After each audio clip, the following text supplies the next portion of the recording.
आज की इस क्लास में क्लास 11th के लिए भूगोल का एक प्रश्न पत्र इस क्लास में हम कंप्लीट करेंगे। ऐसे क्वेश्चन आपके लिए इस वीडियो में लाई हूँ जो त्रैमासिक परीक्षा में आपसे पूछे जाते हैं और पूरे ही इम्पोर्टेंट क्वेश्चन हैं आपके। अगर आपको अच्छे अंक चाहिए तो आप पूरा वीडियो लास्ट तक देखें ताकि एक एक प्रश्न को आप अच्छे से समझ सकें। तो बिना किसी देरी के हम पहले प्रश्न को पढ़ लेते हैं। तो इस तरह से निर्देशांक रहेंगे आपके। पहला रहेगा सही विकल्प चुनिए। पहला है निम्नलिखित में से किस विद्वान ने भूगोल शब्द का प्रयोग किया। इसका आंसर आएगा इरेटोस्थनीज ने। दूसरा है निम्नलिखित में से कौन सी संख्या बिग बैंग घटना को प्रदर्शित करती है। 13.7 अरब वर्ष क्या करती है, बिग बैंग घटना को प्रदर्शित करती है। तीसरा है निम्न में से कौन सेल अवसादी है। बलुआ पत्थर आएगा इसका आंसर। चौथा है वायुमंडल में ऑक्सीजन की मात्रा है कितनी है, 21% है। पांचवा है भारत का क्षेत्रफल कितना है, तो इसका आंसर आएगा 35.5 लाख वर्ग किलोमीटर। तो ये आपके 5 सही विकल्प हैं।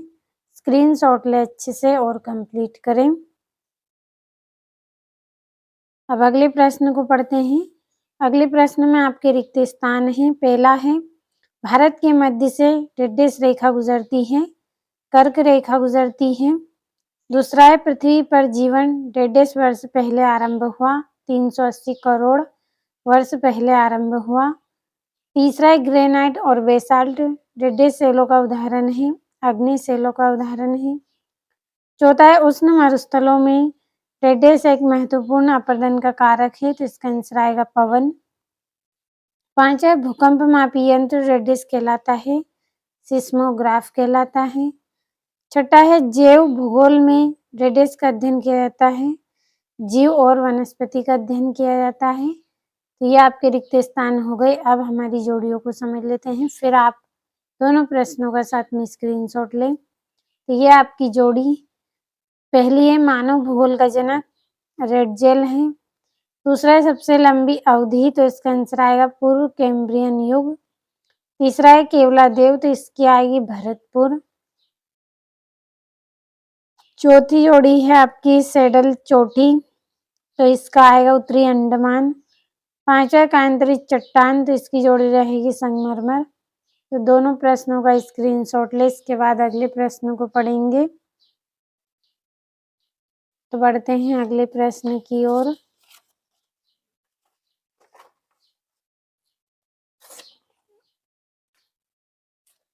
तो ये आपका चौथा है, एक शब्द या फिर एक वाक्य में उत्तर बताइए। पहला है खनिज का मूल स्रोत क्या है, मैग्मा। दूसरा है मरुस्थलीय क्षेत्रों में उथली जल की झीलों को क्या कहते हैं, प्लाया कहते हैं।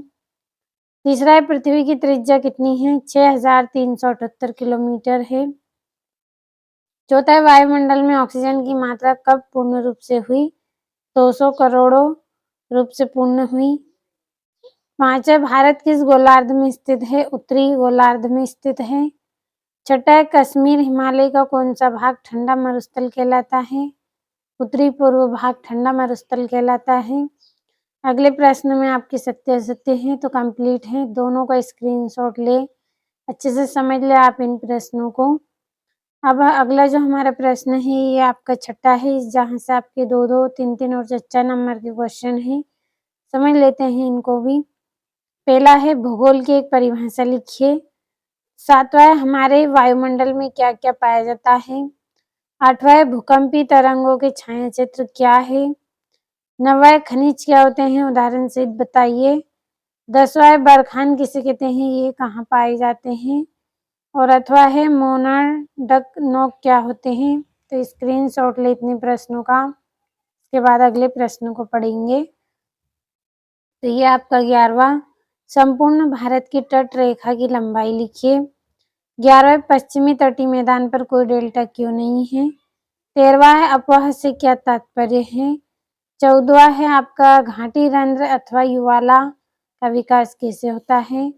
15वां है पी तरंग में अंतर बताइए। और 16वां है भौतिक भूगोल तथा मानव भूगोल में अंतर लिखिए। तो 3 नंबर का है स्क्रीनशॉट लें आप यहाँ से। इसके बाद अगले प्रश्न को हम पढ़ेंगे। तो स्क्रीनशॉट लिया होगा आपने। बढ़ते हैं अगले प्रश्न की ओर। तो ये आपका 17वां है। पूर्वी तटीय मैदान एवं पश्चिमी तटीय मैदान में अंतर स्पष्ट कीजिए। और 18वां पृथ्वी की आंतरिक संरचना का विस्तार से वर्णन कीजिए, 4 नंबर का। 19वां नदी घाटी मैदान में पाए जाने वाले महत्वपूर्ण स्थलाकृतियां कौन सी है, इनका विवरण दीजिए, 5 नंबर का है।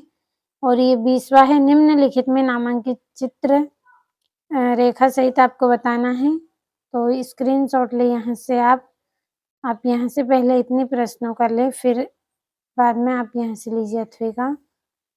तो ये यहाँ से भी आप कंप्लीट करें इन प्रश्नों को।